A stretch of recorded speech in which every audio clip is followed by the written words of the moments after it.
para direksi BUMN yang hadir. Di sini saya lihat ada Pak Waskita Karya, kemudian juga Jasa Marga, Angkasa Pura, Pelindo, Airnav maupun Hutama Karya.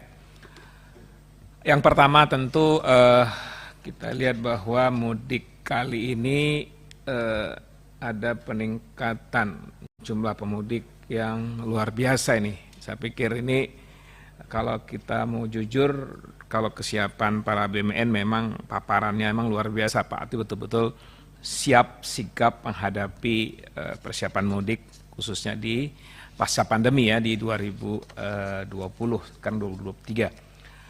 Pertama tentunya bahwa arus mudik tahun ini kurang lebih sekitar 123 juta orang, artinya ada kenaikan sekitar 47% ya dibandingkan tahun 2022 yaitu sekitar 85,5 juta orang.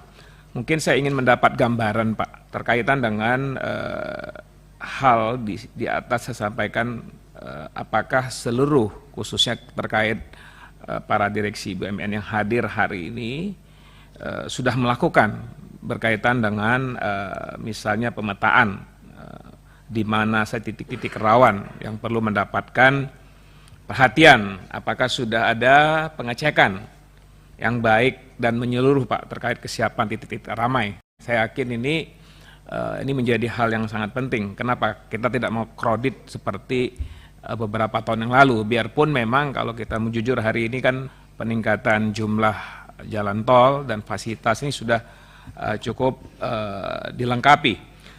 Termasuk juga Pak berkaitan dengan faktor keamanan dan kelancaran daripada kantung-kantung macet yang biasa mengganggu kondisi yang ada. Saya ingin dapatkan juga gambaran bagaimana koordinasi Pak dengan tadi disampaikan juga teman Korlantas Polri Pak melakukan jalur survei ya pengecekan kesiapan pengamanan ini mungkin bisa dijelaskan seperti apa karena saya yakin ini ketika macet tuh pasti pihak kepolisian terlibat Pak. Atau sebaliknya kadang-kadang Pak begitu macet polisi hilang Pak. Ini kita harapkan juga koordinasi seperti ini juga bisa dilaksanakan. Yang kedua berkaitan dengan Airnav Bu. Kita tahu juga betul bahwa Airnav sudah mendapatkan PMN Pak. Yang dibutuhkan untuk mencapai Seamless Air Traffic Management yaitu ATM. Di kawasan regional serta mendukung program strategis pemerintah melalui modernisasi ATM sistem. Tentu yang ingin kita ketahui Bu, apakah sampai khusus berkaitan mudik dan juga momen lebaran ini apakah alat tersebut sudah bisa digunakan atau belum, karena ini sangat penting ya. Jika tidak tentu dampaknya seperti apa, ini khususnya berkaitan dengan penerbangan Bu. Yang terakhir adalah khusus untuk Angkasa Pura. Kita ketahui bahwa pergerakan penumpang selama masa angkut lebaran 2023 dari 12 April hingga Mei 2023 itu mencapai 5,24 juta penumpang atau meningkat sekitar 25% dibandingkan angkutan lebaran 2022. Itu 4,19 juta penumpang. Sementara itu untuk pergerakan pesawat kita tahu betul angkutan 2023 diperkirakan sekitar 36,585 penerbangan atau naik sekitar 11%. Tentu kita ketahui bahwa Angkasa Pura 1 dan 2, Angkasa Pura 1 kurang lebih 15 bandara, kemudian AP2 hingga 20 bandara.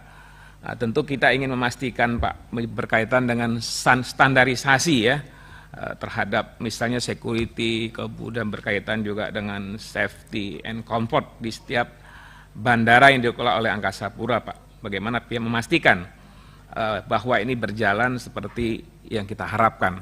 Biarpun Pak Dirut sudah menjabarkan segala kemungkinan, segala langkah-langkah strategis yang bisa disiapkan. Saya melihat tadi Pak, paparan Bapak luar biasa bahwa semua standari daripada persiapan mudik udah betul-betul disiapkan bahwa bahkan sampai standby 24 jam di setiap pos-pos yang ada di seluruh bandara ya, termasuk berkaitan dengan boarding, kemudian juga proses antri, saya yakin sudah disiapkan.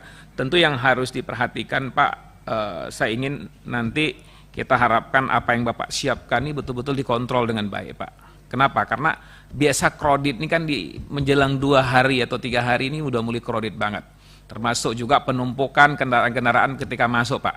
Baik di Terminal 1, 2, dan 3 ini, saya yakin ini menjadi hal yang menjadi sangat penting, Pak. Kemudian terakhir, Pak, ini berkaitan kebetulan di daerah saya ini di Aceh, Pak, khususnya di Sultan Iskandar Muda itu, khusus Angkasa Pura II itu fasilitas toilet, Pak. Itu memang agak crowded, Pak, khususnya di terminal kedatangan itu. Padahal kalau kita lihat dengan jumlah penumpang, dengan toilet yang hanya fasilitas 3-4 biji itu ngantri, Pak.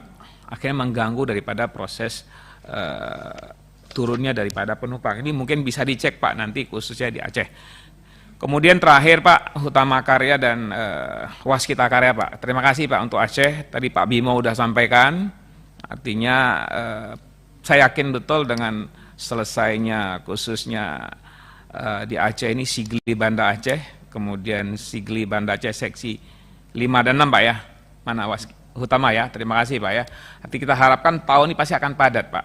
Apalagi jalur yang biasa digunakan cukup banyak sekali kerusakan, tentu menjadi pilihan salah satu tol yang difasilitasi khususnya berkaitan dengan Sigli Banda Aceh, yaitu seksi 2, 3, 4 maupun 5 dan 6. Mungkin itu beberapa hal pimpinan ingin saya sampaikan. Mudah-mudahan kita harapkan mudik tahun ini bisa menjadi spirit lebih baik terhadap pelayanan daripada masyarakat yang ingin kembali ke daerah masing-masing. Terima kasih. Assalamualaikum warahmatullahi wabarakatuh. Waalaikumsalam. Selanjutnya kami silakan